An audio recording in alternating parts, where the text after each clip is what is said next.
Welcome into K-State Online. I'm Mason Voth. That is Drew Galloway. Tuesday, August 12th. We are here ready to discuss some K-State football like I told you we would do yesterday. And we do so after both Matt Wells and Joe Klanderman spoke with the media today. So K-State's coordinators getting their last cracks in before the team heads over to Ireland. And well, Joe Klanderman, I've been a Clandy guy since the get-go. People from the K-Man days might remember that. I was an early Clandy guy. We're not going to talk about him today because at the end of the day, KSO, at least these two guys right here, me even more than Drew, I don't care about defense. We care about offense on this show. So we are going to talk about the offense. And Matt Wells had, I thought, three things that were quite notable based on what he said and how he presented them today. And that's why I really want to talk about it. If we were going to talk defense, we probably would have had Fan on the show. Like, let's be real here. Yeah, that guy loves defense. I also might have missed this yesterday, so that's kind of on me for not noticing things about our own show. Is this the first time that we're having the new logo on, or did I just miss that yesterday? This is the first time that I was adjusting some things. It's not a total rehaul, but I was like, well, we're trying to get this thing kind of flipped around. And then also I kind of wanted to try and I don't know, there were some things I wanted to try to make it easier for me when we start mainly doing in-season shows and specifically like when we go live after games. So there's some toying going on, but I didn't want to totally throw things around because I know people are probably like, oh, this guy's always tinkering with the graphics. It's true. It's a sick obsession of mine. But yes, the KSO presentation is a little bit different today. Like with the Super Bowl, can always tell that it's about to be a new season when the new KSO graphics roll around. Yeah. Well, it's just I'm doing all these on my own, and so it's like I think to myself, it's like, do I really like how I've done that? And because it's free labor, it's not like I'm Fox paying somebody thousands of dollars to do it. I don't feel married to it for years. It's like 3 months has gone by. We're getting ready to start the season. Now is the right time to do it, and now this is what you'll see all the way through football season. So enjoy it, hate it, whatever you want to do. You don't hate it, or you were telling people to hate it. Yeah, no, I said unless you hate it, then it'll get changed. That's how it goes. Well, if the people really hate it, then I can change it. I'm gonna say this goes better than the Fox score bug did for the Super Bowl. Well, boy, do you want me to try and no, I would never. That was so bad what they tried there. I was so disappointed. My Super Bowl is the graphics used in the Super Bowl, not the actual Super Bowl. I care. The game is secondary to when all these new broadcasters are supposed to debut their new graphics, and then they don't. And then they do sometimes, and Fox was wildly disappointing. Fox hit it out of the park. The graphics that they did for the Chiefs 49ers Super Bowl in 2020, might be the best they've ever done. And then they used it for the college games through 2022. Phenomenal. And then, they screwed with both the NFL one. So they changed it again when they had the Super Bowl with the Eagles and Chiefs. Which they had, again this past year because of a weird trade that was made in the process, whatever. Nobody cares about that. But then they also changed what they did for the college games a couple years ago. And the first night that I saw it, I think UCF and Sam Houston might have been the first game or whatever. And I was sending anybody that would listen to the message like, this looks like the graphics from the 2009 Wii version of college football. Oh yeah, that was really bad. And those are still terrible. I hope those go away this year. My hopes are not high though, because Fox sometimes treats college football like, the ugly stepchild. So we'll see what ends up happening. Anyways, let's get into the man who's not a stepchild anymore. He's been adopted. He is fully Chris Kleiman's son now.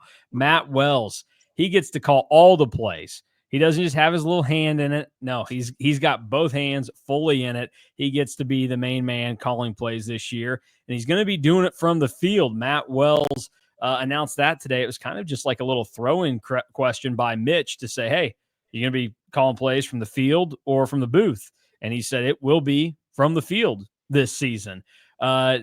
do you have a preference one way or the other on where your OC is calling plays from? And then specifically, what does it mean to you that Matt Wells is going to be calling plays from the field at K-State? See, I think that it makes sense for like a quarterback's coach, offensive coordinator to want to be on the field because you probably want to like immediately be able to talk to your quarterback and not have to do the whole phone thing. So I Looks think cool though. I think that makes sense. And like, especially because you would guess that this means that Brian LePack will probably be up there. I think that's probably where Brian LePack like would really thrive is being upstairs. He was upstairs in the Colin Klein years as offensive coordinator, and now he's going to be up there again, I would assume. So I don't really have a preference either way, but it is kind of crazy because, you know, college football is so different in a lot of ways in the NFL, obviously. But this is like more of the NFL model. K-State gonna have both coordinators on the field. So I guess to that extent, are you worried then if you think it does result in Brian LePack going up to the booth? Because wasn't that the thing last year or 2 years ago where where Riley moved back down to the field because they were worried that there was a problem because he wasn't there with the offensive lineman in the middle of the game? Like, is it, even if I think this is a good thing for Matt Wells, like if this is the place he's most comfortable, I think it's good for him to be able to be right there and talk with Avery Johnson and all that. I also just think when you're on the field, I know some people don't like this. I know that we are in 2025 and we don't like to just use the human element of things. But sometimes it might just be good for the offensive coordinator to call the game from how he sees it and not have, looking straight down, being able to see everything on the field, has all this technology right in front of him, has 1,000 different coaches on top of him in the booth. I think it might just be good that he can stand there, call his plays, and get after it. And then when the offense gets off the field, he can talk to Avery Johnson right there. But any concerns that even if this is good for the Matt Wells situation, that it's bad for anywhere else where it decides who goes up and who stays down? I mean, there's always some concern. That's the catch-22 that you have in this. There's like good and bad with like where you put anybody. So I think it's like more of like where you feel most comfortable with having everybody. And like I would imagine that Matt Wells probably feels the most comfortable on the field, and maybe Brian LePack wanted to be upstairs anyway. So it could just be as simple as that. So I don't really have any true concerns about that. But like I said, there's pros and cons of literally every single person that you could put up there. I would imagine that I believe Sean McGuire, who is like the assistant quarterbacks coach, because now everybody has a position coach title, even though you were like an analyst before. I imagine that he's probably one that will move upstairs, so you'll have like some quarterback representation upstairs. But also, as our Derek Young pointed out, how Aviva Stadium is kind of laid out makes a lot more sense, I think, for Matt Wells to be on the field because of where the press box is and like where they would be. Well, that's true too. You kind of got to prep for what's going to be facing you in Ireland in game one, because it is such an important game because it is a conference game and you want to get off on the right foot there. And thinking of the conference game, before we get into some of the other comments from Matt Wells, I do want to point out that not only did he have good things to say about John Heacock, the Iowa State defensive coordinator, simultaneously in Ames, Iowa this morning, Taylor Mauser and John Heacock were meeting with the media, and John Heacock had a lot of good things to say about K-State, more so than just Matt Wells generally saying, hey, I think that he's one of the best in the game, all this. The exact quote from John Heacock was, the quarterback's a Heisman Trophy candidate. The tailback's incredible. The wide receiver, that's incredible. They do a great job with their O-line. I think, I know that these two staffs in particular really like to praise each other. They do. But that to me is like, that's legit right there. And here's where you could defend it is you could say, well, yeah, but is he just saying that so if Iowa State does poop their pants, like that he's got a little bit of like, well, look how great they are. Okay, that could be. But then does that mean that he's got a little bit of fear that that might happen? So he's planting the seed for it. So like either John Heacock truly believes this, which I think he does. I mean, he saw Jace Brown play incredibly in Ames last year. All of these coaches are worried about the talent that Avery Johnson has, even if, some people want to try and deny it and say that he was terrible last year and all this other stuff. Like, they understand it. And then I think you mix in the fact that we've just talked about that Heacock and Wells seem to be quite fond of each other, that he probably thinks that Matt Wells is going to do some great things to make him even better. I think this is significant to hear, 11 days before the game kicks off. Yeah, I think that it's significant to hear more than any other game. And I don't know if this is because of we know more on the inside from Iowa State than most other schools in the conference. Does this not seem like every year these two staffs are the most complementary towards each other than any other game that K-State plays? I mean, these guys, they love each other. There's I don't know. I know that they all have mutual respect for each other, and they're all really competitive and want to win this game, obviously. But the amount of praise from both sides about both sides of the ball, you're gonna hear it next week from Chris Kleiman, I would guess, and you're gonna hear it next week from Matt Campbell about how much they really respect each other too. So this series with these staffs that are both assembled, there is a lot of overlap between them, and I think that's kind of one of the reasons that you probably see it. But it feels like every year, this is the game that both staffs really rave about the other team more than any other game that K-State plays. Yeah, absolutely. All right, let's dive into the real stuff that matters, the things that were said by Matt Wells today, and get back to those. First off, he talked about what has improved for Avery Johnson this year, and I thought that it was pretty significant. Now we can get into, is that actually going to happen? That's easy to say in August before games have been played, but it's a step in the right direction of how you would like Avery Johnson to play if you're a K-State fan. I think he's probably more comfortable in his own skin, in his own ability. I don't have to be this certain type of player. I don't need to listen to the media or somebody ask me about being a certain prototypical blank kind of quarterback. I'm good when I run. I'm good when I throw it. I think he is further along in coverage recognition. I think he is further along in his ability to dissect what a defense is doing to him a little quicker. And that takes time. That takes live reps, and that takes a lot of looks. And, certainly with all the safeties that Joe plays, and I mean, in the back end, that can be a challenge for us in training camp, but it's a good look knowing who our first opponent is. So I think the thing to take away there is mainly he's taking the plays that are there as opposed to I need to be this, I need to be that, which we've known for a while. In a lot of sports, you get a lot of instances of it where a guy goes out there and he's phenomenal in some areas, but then he's had all these different people say, no, you need to be this, you need to be that. And it changes the way that they play. And it can happen in football, it can happen in basketball, it can happen in any of the other sports, but it primarily comes up, I think, with quarterbacks, and then also in basketball with mostly, well, it can happen with any of them. With guards, it's like, oh, you need to do this more. And it's like, that's not really your game. Or with bigs, it's like, you gotta find a way to shoot it better. It's like, I don't need you taking 53s at 29% this season. Don't do that. What did you make of what Matt Wells had to say about Avery Johnson?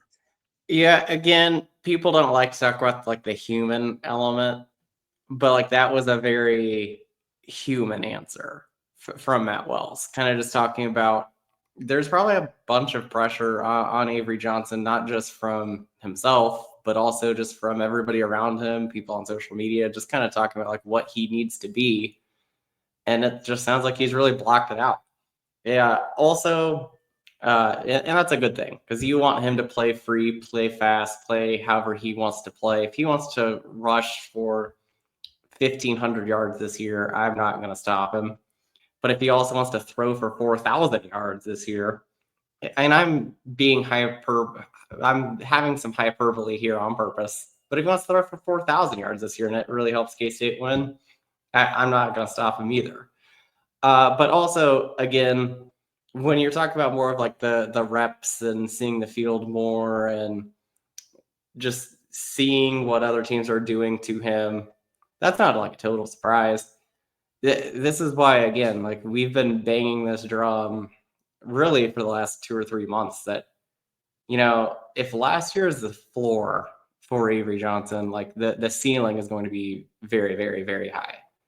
So I think that the more that he sees, the better he's going to continue to get. And he pointed this out during the press conference, the way that K-State runs their defense is good for Avery Johnson because he sees a picture pre and post snap that are totally different. So having that and knowing that Iowa State's going to do probably the same thing to him because that is what Iowa State does defensively. I think that will end up being very, very beneficial in the long run. And, it would be something for him to just come out and have like a great game in Ireland. But when we get into this, like next week, I have some questions for you since you're usually the question asker. I appreciate it. I do like to sometimes give my opinion. But yeah, I got some questions for you about what you would do if you're Matt Wells. Okay. Like first drive, first series in Ireland. Well, let's see. 4 verts. Ever heard of it? The Wildcat with Dylan and Joe Jackson. Parker Fleming. So funny every time that somebody says like, "What play would you call here?" and he always puts up the picture of 4 verts on Twitter. That always makes me laugh. I mean, it works in video games if you have a fast quarterback because you can either throw or run out of that play. So I don't know. It took me a long time as a kid to learn that you can have a lot better success in those games if you don't just immediately roll out of the pocket. That was a mind-blowing experience because I was just always like, gotta run. And then it was, you're not running anywhere with Tony Romo rolling out like that. All right, let's get to the next piece of information that Matt Wells gave out. And this is less to me about what Matt Wells said and more about how he reacted to the question. So I kept Wyatt Thompson's question in it at the start so you could see Matt Wells' face change when he gets asked a question about Purdue transfer wideout Jaron Tibbs. I was asking about Tibbs. Is he what you were hoping? Yeah. He's good. He's a good player. He's smart, versatile, play lots of spots, blocks well on the perimeter, cares about blocking. He's got really good hand-eye. He's got strong hands and probably a little deceptively faster than you think. He's a big body. I think he's going to have a really good year. We're very, very hopeful of that. He is too. He's a great kid, man. He's been raised the right way, and he's, I think, bought into everything that we're all about here at K-State.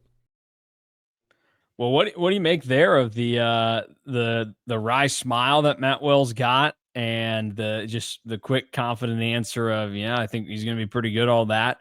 To me, it's pretty telling. And we think that K-State has blown smoke for years upon years of what the receivers are going to do. At the end of the day, I think about how many times did that actually come from coaches, or was that just kind of made up out of thin air by fans and media? Because I think that we have a bigger part in that kind of stuff going on than what the coaches ever have. But we've seen enough, we've heard enough from all these different areas for me to continue to believe that there is no reason to slow down the Tibbs hype train. Yeah. When sometimes it's like, it's not when somebody says it's not what you say, but it's like how you said it. That really seems to be kind of what this Matt Wells quote about Jaron Tibbs was, because, he didn't really say anything like mind blowing when he was talking about him, but how he said it makes you think that he is very, very excited. And what is so fascinating about the whole Jaron Tibbs hype train is what I laid out in the season total for over-under. Like a wide receiver 2 at K-State has never gone for over 600 yards since 2014. So if he has over 600 yards, I would consider that a success. If him and Jace Brown both get over 800 yards, the K-State offense is rolling. Like it is so hard to quantify what a successful season is like for Jaron Tibbs because the expectations for a wide receiver 2 are just so low at K-State that it makes it hard to really think like what is a successful season. And that also makes it hard because then there's so many weapons on this offense that we've been talking about. Like what is success for him?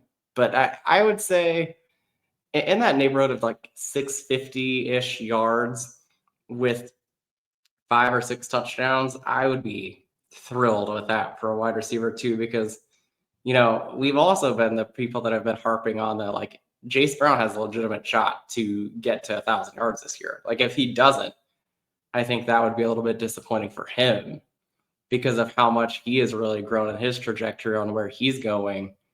Unless that him not getting to 1,000 means that Jaron Tibbs probably is in that 800 to 900 yards and are both about at 900. I think that's kind of disappointing. It's like if Jace Brown gets to 1,000 and Tibbs gets to like 650, that would be the best wide receiver 1 and wide receiver 2 season for K-State in 11 years. So yeah. I think that the hype train is warranted because everybody keeps bringing it up. Players, coaches.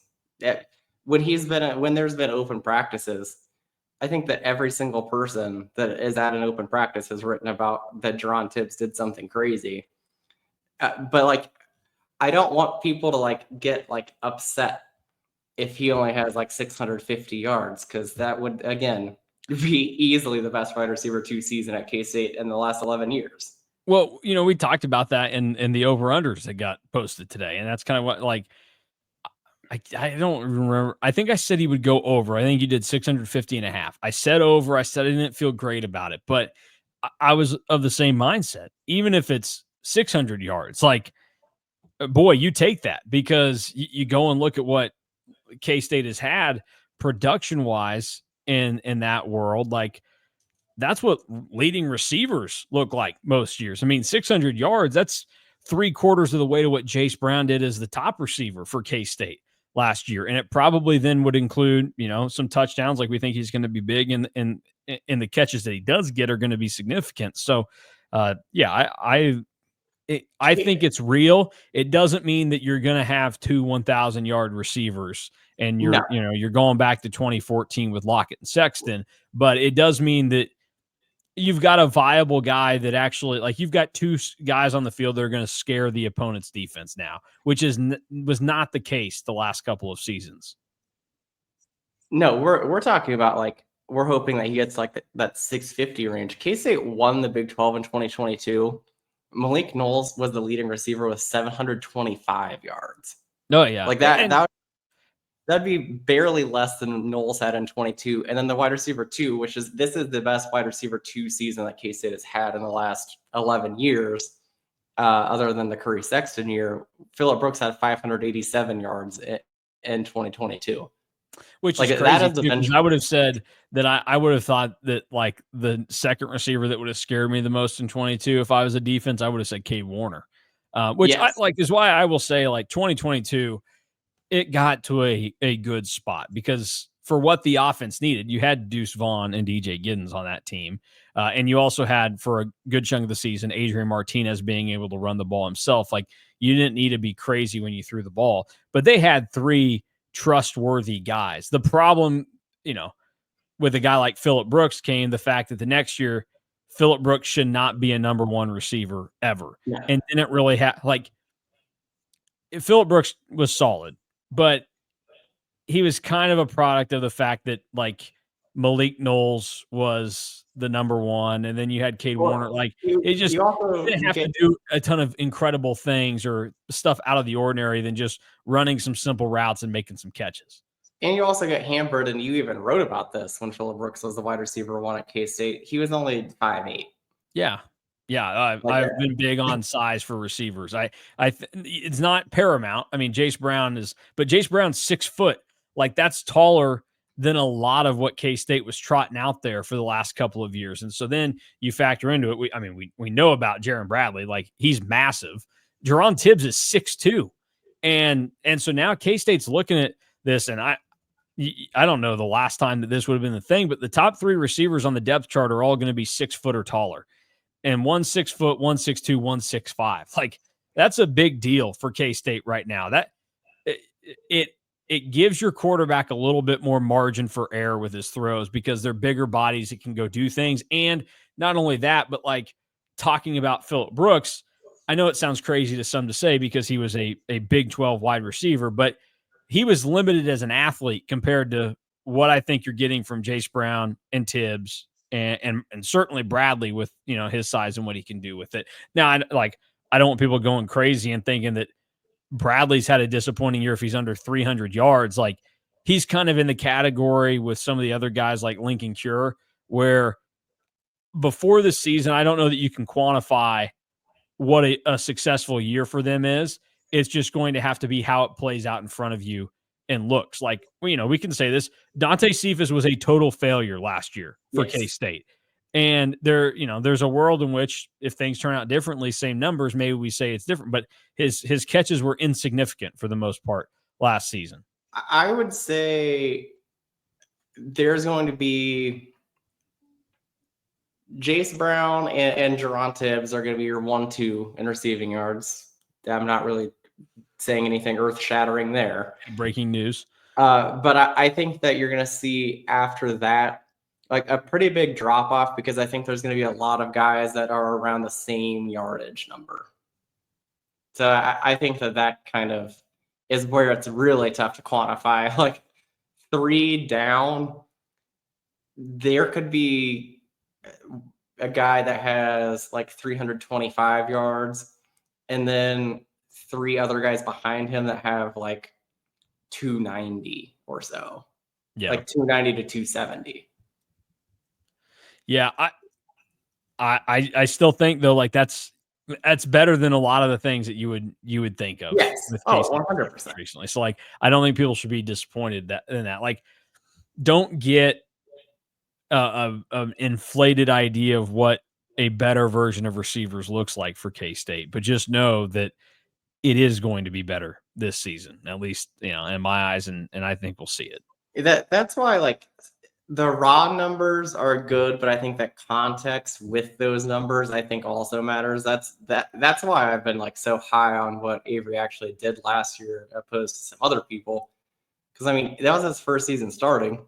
He broke the sophomore passing record and broke the single season touchdown passing record. Like I know that record was not a high bar because we've joked so many times about how low that number is. But like to do that also in your first season starting, I think is something that should be talked about more and like hyped up more. Yeah, nope, I agree. We've been on this. You and I are in the boat of you're a loser if you thought Avery Johnson played bad last season. I'm not. There's I'm two. not saying that we're winners for thinking that he played great. I'm not saying that. Like, and I've been, maybe a little scaredly going like, I think that there are some things that gave me some hesitance about going into this season, but not to the extent that some people have been. There's 2 fan bases that are very vocal about how they didn't think that he was very good last year, and those 2 fan bases are the most annoying fan bases on the internet. So it's not a total shock. I mean, here you're talking about K-State and KU fans, where they both because I think K-State fans have been a chunk of them have been pretty annoying about the Avery Johnson hate after last season. And it's not even necessarily hate; it's just like.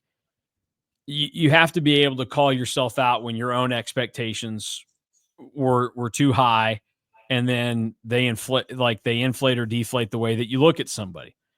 perfect example of an inflation. My own personal thoughts on a great pitcher in Major League Baseball named Brad Keller. Probably, there's a way that I was spinning some 4.5 for ERAs occasionally, being like, well, he only got roughed up in a couple starts. It's looking better here. No, those were bad seasons for Brad Keller. But I was emotionally connected to Brad Keller and that now. And I think some other people have gone the other way, where you look at K-State fans or national media, the people that were banging the Avery Johnson drum before last season, now because he didn't deliver because he wasn't first team all Big 12 last year, because he wasn't a Heisman candidate or finalist, like they're just completely off of him. I think that's insane. And that's what I'm trying to combat against. Like, am I confident in saying that I think Avery Johnson is going to do something this year? No, but more times than not in my head, I think that it does happen. I think he does get better. I think he does look like one of the two, if not the best quarterback in the Big 12 this season. Some of that has to do with the improvement that he has to make on his own. I think another chunk of that is I think the situation of Matt Wells at offensive coordinator is going to be better for K-State and Avery Johnson and a lot of other players on this team than Connor Riley last year. Doesn't mean that Connor Riley was a bad offensive coordinator. I don't think he was. But we have seen now 3 offensive coordinators under Chris Kleiman. Matt Wells is about to be the 4th. Courtney Messingham was not a bad offensive coordinator. I know people probably don't want to hear that right now. He was not a bad offensive coordinator. He was fine. He was bad in certain situations, and you realize then, it can be better because Colin Klein is a great offensive coordinator. Because if he wasn't, he would not be the OC at, one of the SEC schools that's just throwing money all over the place in Texas A&M. Connor Riley doesn't mean he's a bad offensive coordinator, but I think there were some blind spots last season. I think it's a struggle to have a guy that's never called plays before. I think, it's a struggle to have a guy that's an offensive line coach be your coordinator, and then to pair it with a running back like DJ Giddens, where I think sometimes the thought process got a little pigeonholed. And I think with having Matt Wells, who's quarterback's coach on top of it, has experience with a quarterback like Jordan Love in his system before at Utah State and all these other things, I think that you're in a better spot this year.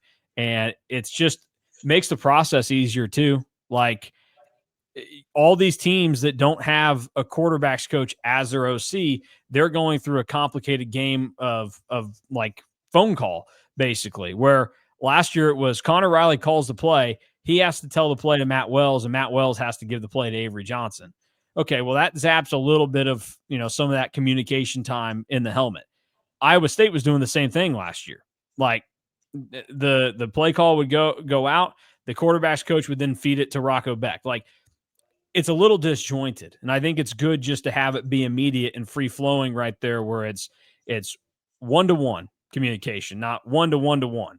And there's just so much that I think is going to be better this season. And it's a lot of little things, but I think a lot of little things adds up to a big win when you consider how close K-State was in their failures last season, where if Matt Wells is calling games last year, does the Houston game go differently? Possibly. Arizona State, how does that look? Because as much as it feels like K-State was out of it instantly, I mean, they were pretty dead, but the game wasn't overly out of reach. Obviously, Iowa State, like they battled in that thing and they were there in it. Now we know that some of the mistakes in the Iowa State game, those are areas where Avery Johnson needs to get better. Those are areas where certain players with experience should elevate a little bit more. But K-State was so close in all their shortcomings last year for me to think that all the little things that I think are going to improve with Matt Wells could total up to something really significant. No, right there with you. I'm expecting some fun things offensively, and just very intrigued because, nobody really talked about pace with Matt Wells today. But, digging into what he did at Utah State, what he did at Texas Tech, Matt Wells is not he's not a slow-paced offense. He's more, I think that when I was looking into it, Utah State, one of the years that he was there was like top 15 in plays per game. I know that football has really changed and how fast you can go because now now the game clock still runs after first downs, except for at certain situations. And when you go out of bounds now, the clock still runs except for in certain situations. But tempo might even be a little bit better, and I anticipate the tempo being higher, not just with Matt Wells, but also you have an experienced quarterback that has been there and done that now. I mean, we saw it in 22. It was just his first year calling plays, but when K-State was kind of rolling with Adrian Martinez, it was because Colin Klein was letting K-State play faster and keep it going and keep it going. The offense slowed down a little bit when Will Howard came in, but even when Will Howard was in, it wasn't like a total slowdown, but it was slowed down more than when Adrian Martinez was in. I mean, I remember that Texas Tech opening drive. That was the first time I've ever seen a team call timeout against K-State because K-State was going too fast and Texas Tech couldn't keep up. So I think that we're going to see a little bit more pace this year too. Yeah, I think that's a good thing for offenses, especially ones that are built like K-State's are. Like the talent that they have, and this is another thing where it probably just sounds like I'm trying to knock Connor Riley at every turn, but and Scott Wildcat, others have hated my take, and that's fair. Some of you might as well. That I thought that given the OCM running back situation last year, that it may have been a bad pairing for the rest of the offensive talent that K-State had. When you have Avery Johnson and Dylan Edwards and Jace Brown as your three main guys on offense, and now you're going to throw like a tool like Lincoln Cure into it. I mean, tool and like effective to use, not in the derogatory way to call somebody a tool. I think you want to go faster, and I think going faster is going to make you pretty dangerous because those guys are going to have a gear when things are wearing down that a lot of other people are not. So I think it's shaping up to be good for K-State. And most of the time you watch these and you just go, nah, boring, whatever. We knew that. Who cares? Watching Matt Wells today, that got me really excited. Yeah, no, I was very excited watching him. That's also not saying that Joe Klanderman was like boring. Oh, Joe Klanderman's never boring. I mean, come on, but we're just offensive guys, and when the OC really lights up like he did at certain points today, makes you excited because it really feels like things are coming. Because as much as I love a good defense, it's a lot more exciting when the team is putting up points than stopping other teams from scoring. Unless, and I challenge Joe Klanderman this, if the K-State defense finds a way to score a touchdown in every single game, we'll definitely talk about them a lot more. Yeah, exactly. If you just score points, Joe, I mean, we'll talk about you. That's my challenge to you. The more I talk about you, it's truly dependent on how many points you score. You score more points, I talk about you. So that's and I also think that like with that too, like some of us like another reason that we really gravitated towards the offense for today's press conference that we're talking about, a lot more flash and substance, and I don't want to say like unknowns offensively, but a lot more new offensively and a lot more like exciting because it's a returning quarterback that's really fun, dynamic weapon at running back, new wide receiver that's continuing the hype train rolling. K-State's defense, and like I mean this in like a loving way, isn't very flashy because you know that they're going to be super, super solid because they have every year outside of 2020 in the climate era. Like know that they're going to stop the run and put you in passing situations, and it is like very predictable. Like that their defense is going to be solid. Offensively, like this is the most dynamic offense that they've had on paper in the climate era. Wild cards. Get excited for it. Nice. Yeah. All right. Let's close out. Let's do a little beat the media guide to finish things off today. We haven't given defense any love today, so I feel like we should do a defensive trivia. I mean, what a zig and zag by you right there. Okay. Let's see. Let's get to the defense. Can't have everybody say that we hate defense on the show. Okay. I'm trying to find a good one here for you. Oh, no, I like this. I like this one a lot. Okay. This might be a little tricky, but we're going to do it. Today we are going to talk about the top defensive performances in terms of yards. So, total yards allowed, there are 11 instances on here. So you have to tell me the 11. I'm trying to think how I want you to do This is this. gonna be fun. You just have to give me the year that you think it would have happened. Okay. And if there's a duplicate year, then you get credit for it. All right. Okay, And then I so- can give you some backstory on the game. Okay. Okay, so I don't actually have to think of a game. I just have to think of a year. Yeah, but I'll give you a bonus point if you can tell me the game. So Okay. Well, now I got to go through my notes on here because there's definitely some offensive games that I know that the defense went crazy in. okay. All right. Okay. What are you consulting notes for? Why do you have notes on this? Because I know that some of the offensive games were like something to 0, and I assume that the defense probably played pretty well if they shut a team out and also won by 1,000,000 points. Well, there's a possibility of all of that. Okay, you are on the clock. That's why the Ball State game came to my mind. Yeah, that's a good one. That's number 2 all time, 2000. You didn't give me the year, but you gave me a team. So sorry that I went with the specific game. Well, team. shoot, I guess I'm giving you get bonus points for that one then.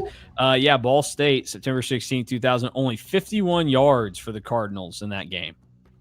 That is embarrassing. Yeah. But believe it or not, there's an even more embarrassing performance on this list. I'm going to say Indiana State in 98.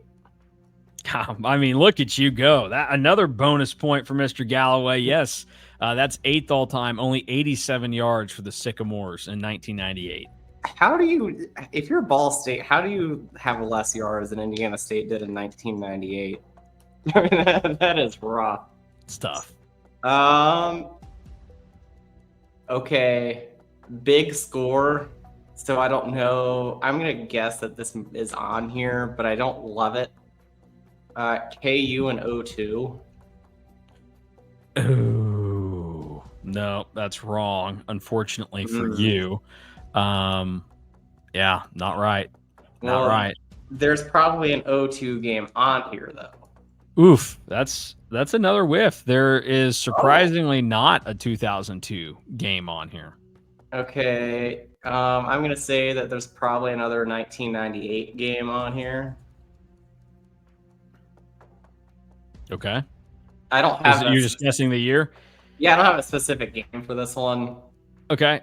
Yes, there is another 1998 game on here, and you're talking about embarrassing. Couldn't muster all those yards. Kansas, 1998 against KU. 44 yards for the Jayhawks. It's the least amount of yards K-State has ever allowed in a game. That's crazy that 64-0 had more yards than the 98 KU team did. That is kind of wild. Okay, so you've got 6 guesses left that I'll give you. No 02 on here with the amount of talent on that 02 defense. Insane, by the way. But is some of this just, I think some of this is probably just inflated by who they played. Who we play? I'm going to say that there's probably a 1997 game on here. That would be correct. 2 1997 games, by the way. Texas A&M in 1997, 9th all time, only 90 yards for A&M, and only 56 yards for Bowling Green that season. That's 4th all time. Oh. So you have 1, 2, 4, 7, or excuse me, 8, 9 are off the board here. Insane game that you just kind of unlocked. This is probably a question that I can't ask because it gives it away. Is there any duplicate teams on here? No, there is not any duplicate teams on here. I will tell you that. Okay. The game that I just thought of was 2019 Bowling Green because Oh, they were terrible. or Charlotte that season, was that the Yes. Charlotte year? They were Yeah. really bad. Yeah, no, those games are not on here. Was that a guess that you were giving? No, Okay. that was just me saying that was a game that Okay. I thought of when I said Okay. if there's any repeats. Okay. All right. Good to know. I'm gonna say there's probably, again, you got to go back to this because this was like the time and era. There's probably at least one 1999 game as well. It's a good guess. There is Temple 1999, 82 yards, September 11th, 1999. Now it's. So when I said 98 KU, that means that's or the 98, and you just said KU, that means that's the only the only 98 game. Yep, no 98 left. Okay. That helps me as I'm thinking of like years that I want to go back to. The fact that is any of them like pre-Snyder? There are 2 pre-Snyder games on here. Oh my Lanta. Okay. Yeah. I'm gonna say another game that I know that was a big score because I've been doing some preparing of like what games I think that you might do. I mean, kind of cheating, but yes. For like certain trivia. Is it really cheating or is that doing my homework? That's I mean, this isn't Jeopardy also, here. I mean, you can't kind of prepare yourself for this. That there's actual answers here that you know where they're going to come from. Jeopardy, it's like you're going to study the entire world. and this was the game that we talked about with highest scores. Is the 1995 game versus Akron on here? You should have shut your mouth. 1995 is on here, but it's not Akron. It's Northern Illinois. So I'm not giving you credit for it because you tried to give me the game. So, if you had said 95 and then try to get maybe, but, I have to be a little harsh here. 2 guesses left for you. Let me dive into giving some hints. The 2 non-Snyder years happened in back-to-back seasons. Okay, and so then the other 2 games left are Snyder 2.0 seasons. Oh, okay. Which might surprise you. That actually does surprise me quite a bit. One of which happened when I was in college. So pre-Snyder, those are probably never going to be guessed by me. I would take a guess on. I mean, probably not. I mean, there's a lot of years that happened pre-Snyder. That's what I'm saying. I'm just going to pull out a random year from a hat and guess. So while we were in college, and it wasn't that Bowling Green game because that was climbing. Was there a game in? I don't know what game it could be. Was there a game in 2018? There was not a game in 2018. Incorrect. Was it 2017? Oh, using up both of your guesses right there. And some might say, a little tricky there. That's okay. That's the point of the game. Listening comprehension. I didn't say when we were in college. I said when I was in college. Well, that's why I said, yeah. I guess we are true. Months apart in age, but we are a class apart in school. I was a freshman in 2016. Missouri State, the game was called at halftime. The Bears only had 54 yards. It's recognized as third on this list in the K-State Media Guide. The other games you didn't get, Iowa State, 1969. That's 5th all-time, 67 yards. Kentucky in 1970. The Cats went to Lexington and only gave up 107 yards. And then Tennessee Tech in 2009, 107 yards. So yeah, those were the ones that you were missing. Where is that Bowling Green game on this list? I couldn't tell you. It stops after the top 10. Oh, I mean, we can go back and we can go look at what Bowling Green did yardage wise in that game. It was 2019. They were bad. They were bad. They might be the worst team I've ever seen K-State play. Let's see here. Bowling Green in that game, they still got to 140 yards, and they were 0 for 11 on third down and 0 for 2 on fourth down. They only had 5 first downs in the entire game, and they still had more yards than all those teams that we just listed. They may be the worst team I've ever seen K-State play. Yeah, not good. Fun story about that Missouri State game. It was, FCS. It was the home. Was that the home opener that year? Then maybe. No. It was the third game actually, because Florida Atlantic was the home opener. Oddly enough, that was in the middle of the day. But then that Missouri State game, it just poured and started storming. So they called the game at halftime. But I stayed waiting. I was like, well, of course I'm going to stay to the end of the game. So I waited and was waiting. There were not many people left in the stadium.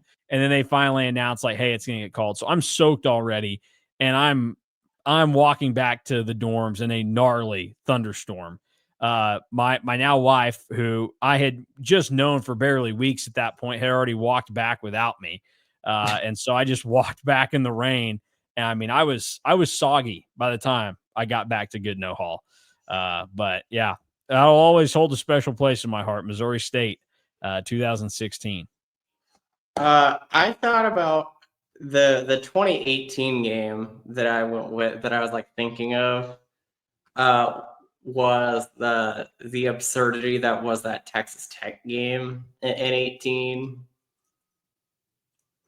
I'm like, oh yes, it was. I mean, freezing cold. They took away the touchdown from Dalton Reisner. That was the only like real redeeming quality about that game, because overall it sucked.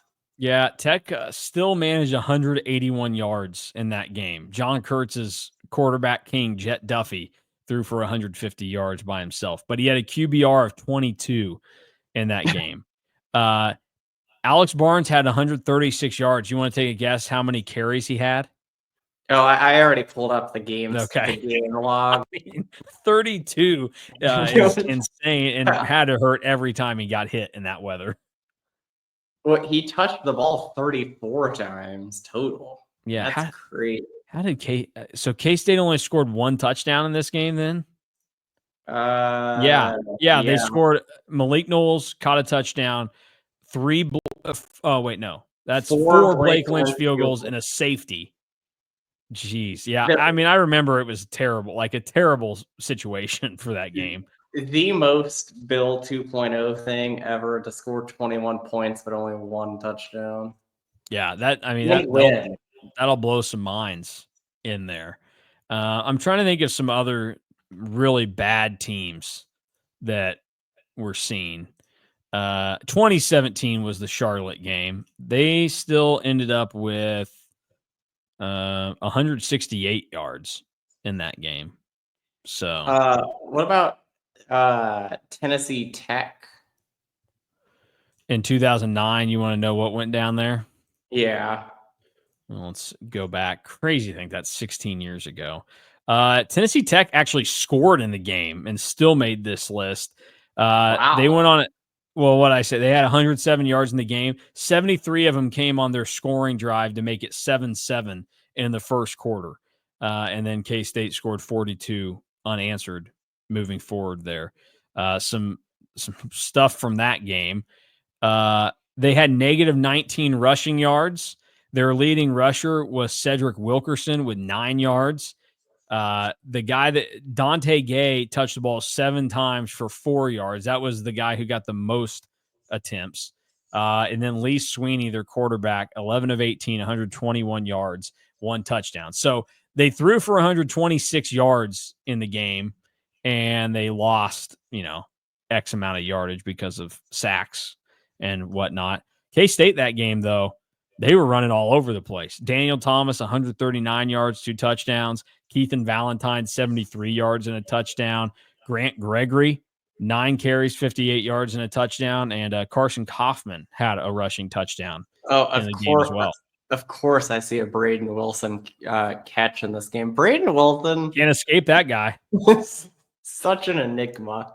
Like he was everywhere in that era. Like and Travis Tannehill and Colin Klein caught a ball. I mean, those who would have thought? You watching that 2009 Tennessee Tech game and you're like, those guys are going to be instrumental in winning a Big 12 championship. You would have never have believed it. You would have been like, I doubt that. Like I'm watching the 2011 Miami game as we prepare for the KSO Classic. That's just talking about the 2011 season. This is going to be a fantastic show because it's going to be like we just roll the ball out and reminisce about 2011. And the first freaking player that I saw on K-State sideline was Braden Wilson. I mean, of course, that guy is everywhere, which is hard to do for a fullback, just to be everywhere, but he has done it. All right, we've taken up enough of everybody's time today. We appreciate it, as always. If you want more on what went down today with Matt Wells, Joe Klanderman, head on over to KSO. You can find us at On3. Go from there, and we'll be back again tomorrow, talk a little bit more about the Cats. And then Thursday, big show. It will be long as well, intentionally long. Derek Young making his long-awaited return to his own platform. So get excited for that. It'll be the 3 of us here. And then Friday, KSO Classic. And then we get real busy next week. We got to talk about the game. Drew and I got to record a couple of KSO Classics ahead of time because we are off to Ireland next Wednesday afternoon. Yeah, afternoon, not night. That has been amended to us. We're aware of it now. For Drew Galloway, I'm Mason Voth. Thanks for watching and listening to the KSO show. And you can catch the rest of what we got going over at On3.